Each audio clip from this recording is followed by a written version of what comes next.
Har'ammoo gaaffii isinii waa'ee kaargoo irratti qabdanii kaargoo jechuun maal jechuudha kan jedhullee jira. Akkasuma immoo ofii kootii amma galuu hin barbaadu garuu bututtuu moofaa na bira jiru kanaan na bira taa'e waan nan fayyadneef maqaa maatii kootiin ergee maatiin koo dhaqanii achi akka fudhatan immoo booda galuun barbaada kan jettan illee jirtu.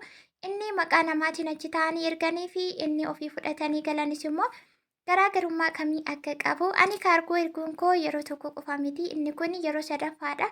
Kanaan dura maqaa namaatiin yeroo lama ergeen ture.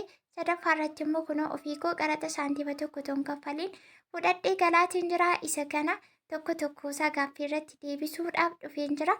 Isin immoo yeroo seentan hunduma keessan otoo hin darbiin otoo hin dagatiin irraanfatiin wanti isin gootaanii viidiyoo laayikii gochuun aga xumuraatti waliin tura.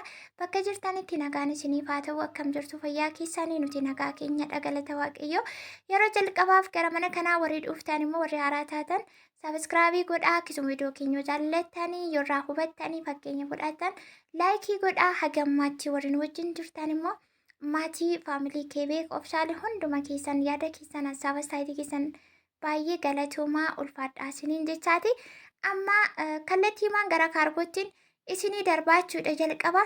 Ofuma koorraatiin maal maal akkan erge kanaan dura gaa yeroo lama maqaa namaatiin ergeera. Akkasuma kanneen akka birdi libsii wantoota barbaachisa jedhee yaaduu fi koofis ta'e maatiifis ta'e maqaa namaatiin ergeenii karaa namaatiin naa qaqqabee jira jechuudha. Isa sadaffaa kan ammoo ofii koo maqaa kootiin ergeen paaspoortii kootiin seenee gumrukii keessaatii fudhadhee bahee jechuudha. Samiilanaa qaraxa saantiima tokko hin kaffalle. Isan kanaan dura ergii haga ta'e kaffaliin ture jechuudha. Qaraxa agas marallee ta'uu baatu sababni isaa nama achi keessa jirutu jiraayyuu namni suni nu deeggaree godinyaa koo wajjin ergine namni sun nu deeggaree qaraxarraa haga tokko nu hambisee malee meeshaalee baay'ee erginee uffata bittiin carqii akkasumallee birdi libsii amsoolaa waan baay'ee erginee turre jechuudha.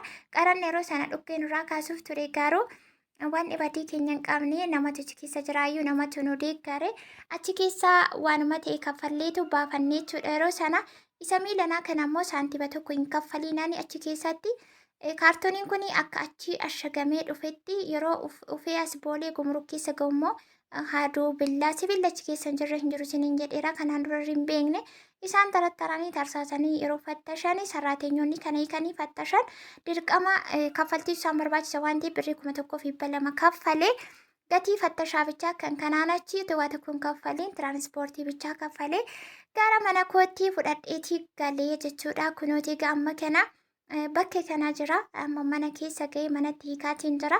Isa miilana ergi kana yoo biyya ga'e yoo mana ga'e na fayyaduun isaa hin ooluttiin of amansiisee erge malee hages mara wanti qubna gara ta'e as keessan jiru akka qaraxanan kaffalchinne simachumatti sirriitti of amansiisee jira. Yoo ta'e saguma ta'een kaffalaa kan jedhuuniin ergee jechuudha. As keessatti wanti addaa uffata bittiin carqii birdi libsii baay'een hin argamu. Gawaan as keessa jiru walumaan ilaallaa kun feermuziidha. Kanaan duras feermuzii ergeetiin ture jechuudha. Feermuziin biyya keessaa akkasumara hin fayyadu. Baay'inaan garuu nuti feermuziin fayyadamnu yuuti biyya kana keessatti amma aga tokko faashinii ta'e jechuuf malee garuu immoo kan achi dhufee meeshaanii yeroo booda gurgurachuullee dandeenya jechuudha. Maaliif orjinaala waan ta'eefu anammoo feermuzii gara 7-8 galcheera jechuudha. Walumaa galasaatti magaarrajaa kan ammoo baay'ee natti bareedee ture. Kana isheen irraati kanan orderii godheeru siriisa. Magaarrajaan mana keessa yoo ni jira garuu immoo xiqqoo soofaa wajjiniin walirraa diimatee naa kan jedhu baay'ee birrii gadi bu'aatiin isheen irraa bitee ture. Magaarrajaa kana kunoo kana faadha kanan as keessa kaa'ee jiru jechuudha. Amma kaargoo hiikaa kan jiru akkasuma kaargoo keessa maal keewwannaa maaltu darbaa kan jedhu waan barbaadan keessa kaawwachuu dandeessu jechuudha. Meeshaalee waraanaa waan akkasiin ta'iniin alatti waan barbaadan keessa kaa'uu dandeessu. Garuu wanti isin beekuuf hubachuu qabdan qaraxatu baay'ee rakkisaadha. Maashinii binnee ergannoo ittiin qaradni dachaasaati.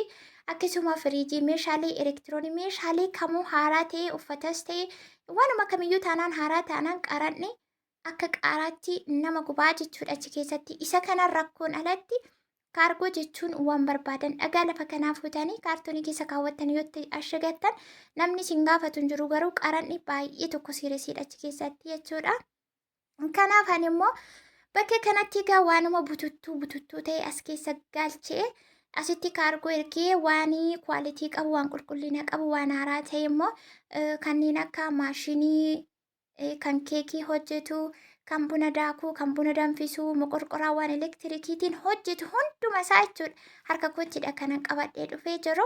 Isa kana immoo yeroo itti aanudha kanan isinii waraabu jechuudha. Maashinii akkamii kan fudhadhee galee as keessatti wanti haaraan hin jiru, wanti qaraxa natti kaffalchiisu tokko hin jiru. Achittis shakkii tokko maleedha kanan erge. Maallaqa achiitii ittiin erge immoo waan isin ajaa'ibu tikkeettii karaa uummata keenya kaampaaniin hin jira jechuudha. Kaampaaniin hin jira. Ijoollee maa Itoophiyaawii keenya achirraan ofii kun kutadhe. Tikkeettii sana yeroo sanatti akka carraa ta'e diskaawuntii ta'e birrii 550 argadhe jechuudha. Diraama 550 tikkeettii sanaan gaafa hin arga'u. Jaratti tikkeettii ofii koo kuta'een galaa jennaani lakkii nuti tikkeettii birrii 1100 si argineerraa naan jedhe jaarsi. Ani barbaadu gatii tikkeettii birrii 1500 naa kaffalaa. Isa booddee ofii kootiin kuta'een galaa yoo 1500 naa kaffaltan ta'e kiiloo tirfii fudhadhee galuu hin danda'a jennaani. Ishi bakka rakkoon qabu naan jedhanii birrii 1500 jararraa fudhadhe 550 tikkeettii kuta'ee birrii meeqatu naafe birrii 950 moo meeqa tafe 1500 irraatii yeroo 550 tikkeettii ta'u 950 natti fakkaata.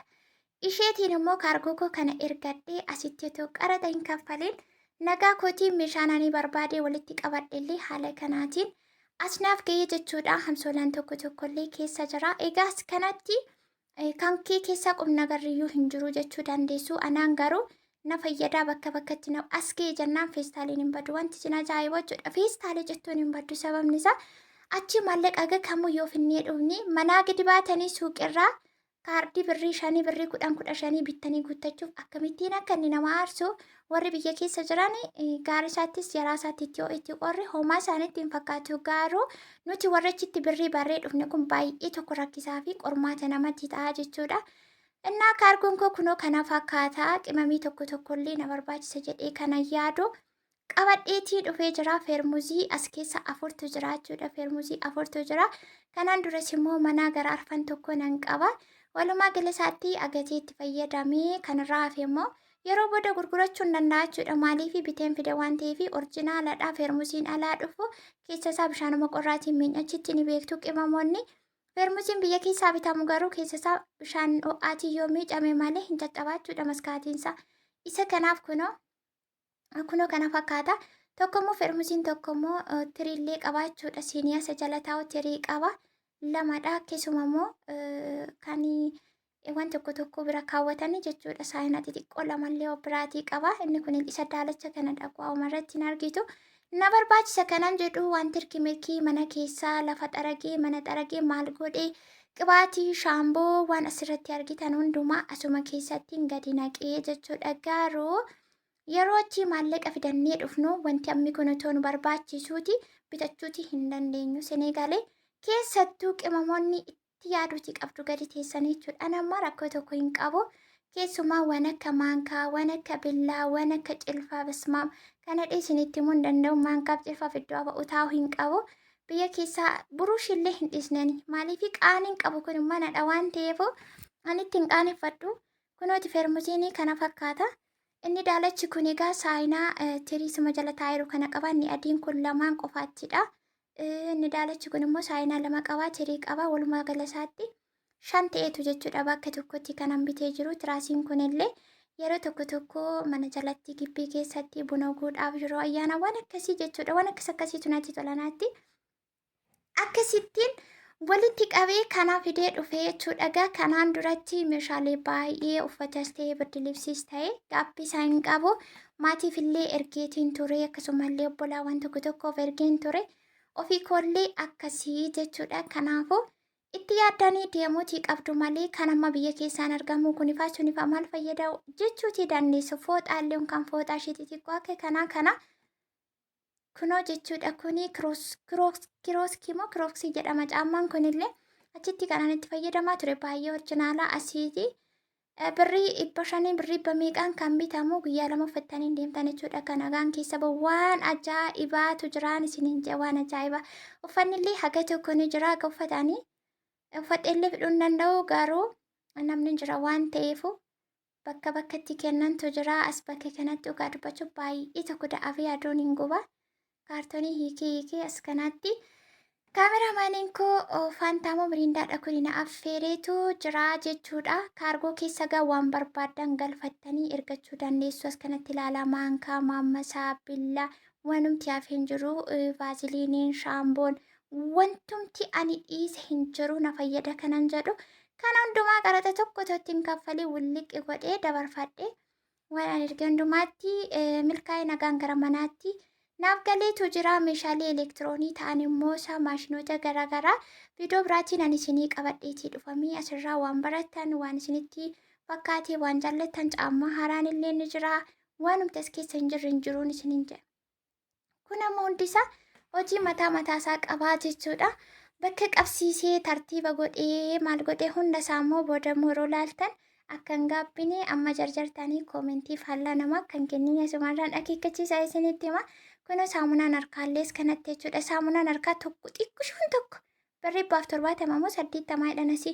Isayyuun barakaatu. Akkasuma orjinaala miti ta'ee hin beeku. Kana jechuun gogaa biyya keessa rakkootu jira isiniin jechuu osoo hin taane qimamoonni warri galtanii gara gaa'ilaa gara mana keessanii gara jiruu keessanitti deemtan itti yaadaatii waan godhattan godhadhaatii koottaa isiniin jechuun barbaade. Asis immoo yoo dhuftanii egaa haga ta'e bitachuu hinuma dandeessu. Amma kanas keessaa kaartoonii kana keessaa gootota hamma kanaatu jige. Kan kanarraaf immoo kaartooniin kan hin banamne illee jira. Kun hundumti isaa tajaajila mataasaa qaba. Hojii mataasaati. Walumaa gala isaatti kan koorraatii kana fakkaata. Warri achi teessanii immoo maqaa maatiitiin erginaa gootota nu biraan nu fayyadu jettanii akkasitti yaaddanii inni sun baay'ee tokko rakkisaadha. Inni maqaa namaatiin ergan qaraxa nama gaafatu jechuudha. Baay'ee qaraxa qaba. Akkasumallee maatiin baadiyyaarraa dhufanii kan afaan hin beekne biyya hin beekne achi keessatti meeqatu siqaayee argechi keessatti zarafamaa jechuudha. Kanaafuu yoo danda'ame fi keessan gaafa galtan maqaa paaspoortii keessanirra maqaa keessan isa paaspoortii irratti ergi fudhachuutii dandeessu. Inni maqaa namaatiin erganii fi maqaa ofiitiin ergan qaraxa irratti illee garaagarummaa qaba. Ofii keessa yeroo seentanii fudhattan haga tokko qaraxayyuu gadi isinii buutu yookaan qannasu. Inni maqaa namaatiin ergame garuu maatiin ashagamee dhufe meeshaalee achi keessa taa'ee hin beekani waan ta'eef karakkaruullee hin danda'an. Yeroo sana immoo qaraxaatiin dhukkee irraa kaasu jechuudha. Kanaafuu akkuma isinitti dhufe toon taane kaargoon illee itti yaadameeti kan ergamu. Akkasii isiniin jedha. Walumaa gala isaatti garaagarummaa inni maqaa namaaf erganii maqaa ofiitiin ergan garaagarummaa qaba. Inni namni fuudhu birrii isaa baay'eedha. Inni ofii fudhattan immoo waan achi keessa jiru haaraa ta'uu moofaa ta'uu isaa maal akka ta'e beektu waan ta'eef kanarratti akkamittan qaraxa kaffalachuun karakkarachuu dandeessu jechuudha. Gabaabumatti viidiyoon isinii qabadhee dhufe har'aaf immoo kana fakkaata. Egaa hundi keessanuu laayikii gochuu keessan irratti jabaadha. Gaaffii ani hin deebisiin baay'eensaa akka jiru inumaan beekaa. Garuu immoo egaa yeroo tokkotti deebisee hin fixu. Guyyumaan yerumaan viidiyoo isiniif hojjedha waan ta'eef akkan deddeebi'ee dhufutti immoo na jajjabeessaa jirtu. Na biraa namni baay'ee tokko yaadni keessanii koomentii isinaaf kennaa jirtanii fuulduratti akkan as deddeebi'u na taasisaa jirtu waan ta'eef ammas akkasuma laayik godhaa.